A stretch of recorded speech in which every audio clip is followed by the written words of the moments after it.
go through an entire course on state machines. You can Google them. There's some good stuff on Wikipedia. There's a lot of great examples out there about state machines, why they're important. But I wanted to show a few of the basic concepts that are important, at least in my implementation of simple state machines for Hubitat. The important concept is that a state machine has states, and then it can take events as input, and those events can drive transitions between states. So about the simplest possible one would be the idea of like a switch. Think of like a light switch that you flip up and flip down. It has two states, off and on, and there are two events, and flip up will transition you from off to on.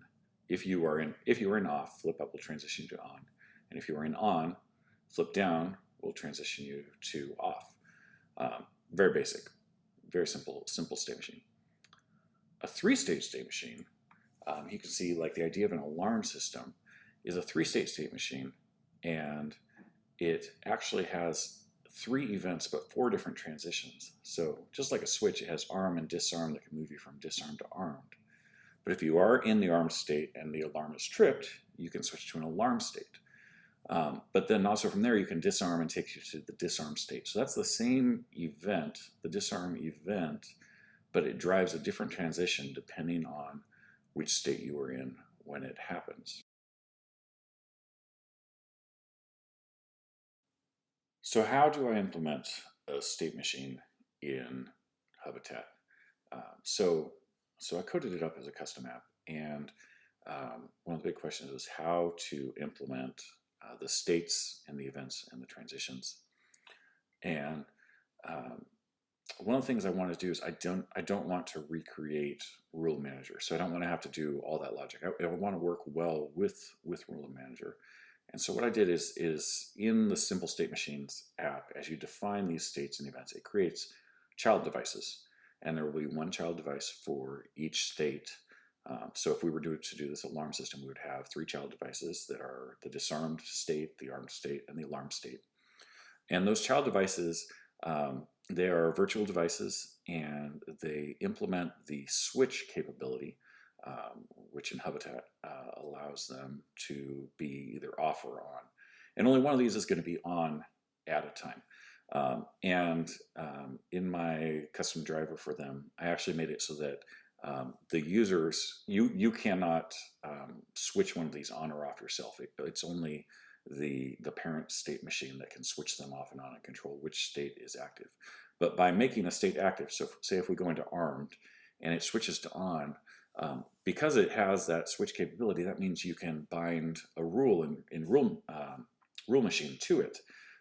So you can create a trigger for if armed changes to on, go do something else. You can also do it if you, that would be for entering a state. You can also do it if you leave a state, so that if armed switches to off, then you can go do something else. So for example, I might do that if alarm switches on, if I've entered the alarm state, I want to make a siren. I want to make a siren play, or I want to use Echo Speaks or Alexa Speaks to make Alexa say something. I might, now as far as turning the siren off, it's interesting, you could decide to do that either when leaving alarm or when entering disarmed. You could always make sure you turn the siren off. But there's decisions on whether to do it when leaving a state or entering one. Now, as for the events are also implemented as virtual child devices. And in this case, they're virtual pushable buttons. And that is so that you can trigger them using Rule Machine based off a lot of other things. So you could even, like arm, maybe or alarm trip. Let's look at alarm trip. That could be a bunch of things. Maybe you have a bunch of different sensors that any one of them could trip the alarm. And so you would make a rule in Rule Machine that if any of that stuff happened, with whatever complex logic you wanted, have it push the virtual button that is the alarm tripped event. And of course, that will only do anything if you're already in the armed state. If you were in the disarmed state and an alarm tripped event happens, there is no transition at that point. So next, I will show how we would actually do this alarm system state machine in Hubitat using my Simple State Machines app.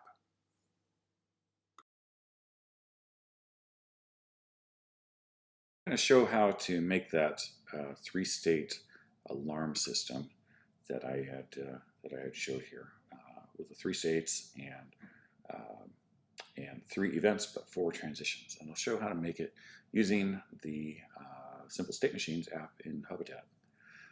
So I have here open a window that I'm going to work in, and then I'm also keeping the logs open so we can see what's happening behind the scenes as we do this. So I go into apps. I've already installed the app. I come down to Simple State Machines, and I go through Create a New State Machine. The first thing it's going to ask for is a name. I'm going to call this Alarm System. Okay, you can see in the log that we installed. The parent app is installed okay. There's a state machine called Alarm System. It's got login turned on. So let's go into Alarm System. You can see that we are really divided up into three sections. So states, events, and transitions. So I'm going to start by adding the states. So the first state was called disarmed. Once I put in a name, I can submit it. And if you look over in the logs, you can see that we created a state called disarmed, and that state disarmed activated. So, and over here in the app, you can see that that disarmed state is active. Now, earlier I said that the states are created as child devices, and they are devices that that implement the switch capability. So if let's sort this by type, and I can see SSM state. So that's simple state machine state called disarmed. And if I click into it, we can see that its switch value is on. I'd also said that I have this this child device. You can't actually turn it on or off yourself. Only the parent state machine can do that. You can't delete it yourself. You can't change the network ID or the type, but it's basically completely managed by the Simple State Machines parent app. Okay, so let's add the other states. We'll add a state here called armed. So that it's creating the state armed.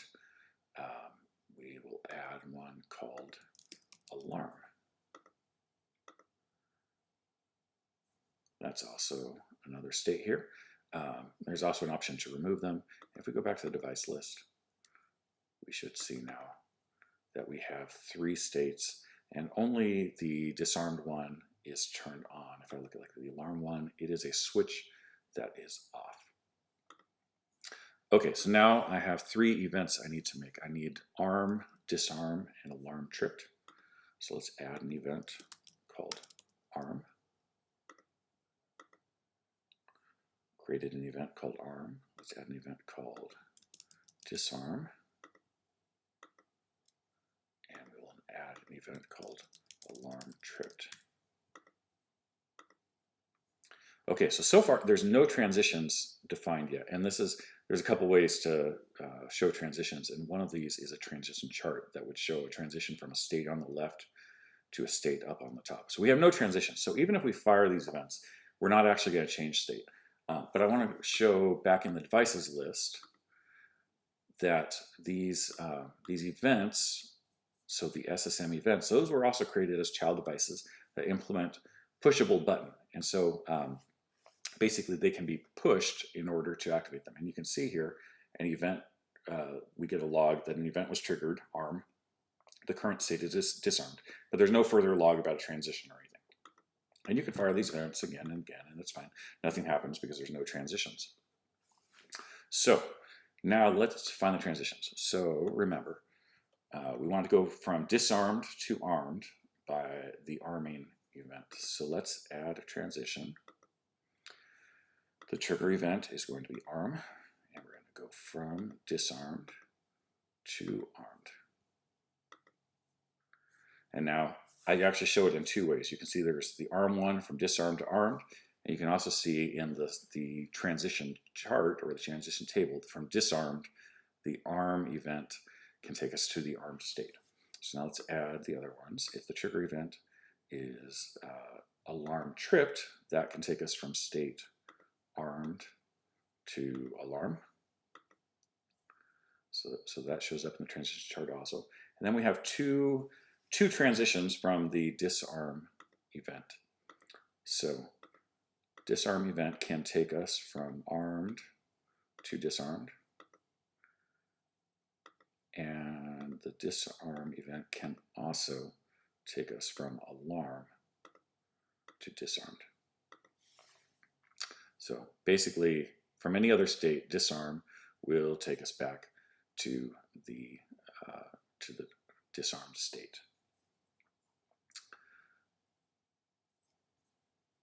Okay, next, I'm going to show, well, let's see, the first thing we'll show, I want to show that if I, so now we're in disarmed, so if I do the arm event, let's push this, and if we look in the logs, we can actually see event triggered arm, current state disarmed, transitioning from disarmed to armed, and then the child states, they log that one is deactivating, so we're leaving the disarmed state, and we are entering the armed state. If I go back to the app, and I reload, you can now see that the armed state is active. And if I go and I fire the disarm event, you can see that we went back to the disarmed state. There. So the next thing I'm going to show is setting up a dashboard to demonstrate all this. So let's hit done. Okay, and we're going to go to our dashboards. I have a dashboard for doing tests, and I want to choose the devices that are able to be seen in here. So alarm, alarm tripped, arm, disarm, armed, and so 3 states, 3 events. Okay, and we will go to that dashboard, and we will we'll hook it up. Okay, so I have some switches here. I need to hook this up to this would be the disarm state. And you can see we're currently in disarm state. This would be the armed state. We're not in the armed state. And this would be the alarm state. We're not in it. You'll also notice, you still can't change these yourself. They are really only indicators and things for triggering rule machine. So now I'll hook up in this dashboard the buttons for the events. So we have an arm event. We have a disarm event. And we have an alarm tripped event. So like right now, if we're disarmed, alarm tripped does nothing. You can see it in the logs, it does nothing here. But if we arm it, now the state armed activated. We're in the state armed. And if we do alarm tripped, we go into alarm state. And this is just like what we were showing earlier, but just showing it visually. And we can always disarm, we can arm and disarm. And it always happens by these events happening. So, okay, so how would we hook this up to the rest of our, this is really kind of the brain at the center. It's a state machine as a brain at the center of some kind of routine. But really, we need to have other events firing our event buttons here, pushing our events, and also actions being taken as we enter and leave these states. So I'm going to go to rule machine real quick and show an example of that. Let's actually go here. So let's say an example, like maybe I want to hook arm and disarm up to a switch. So I'll do like arm alarm system as the name for this rule. The trigger event is going to be a switch, and I will say if the switch turns, let's pick one of my switches. I have some can lights in my bonus room. We'll make that the switch for this.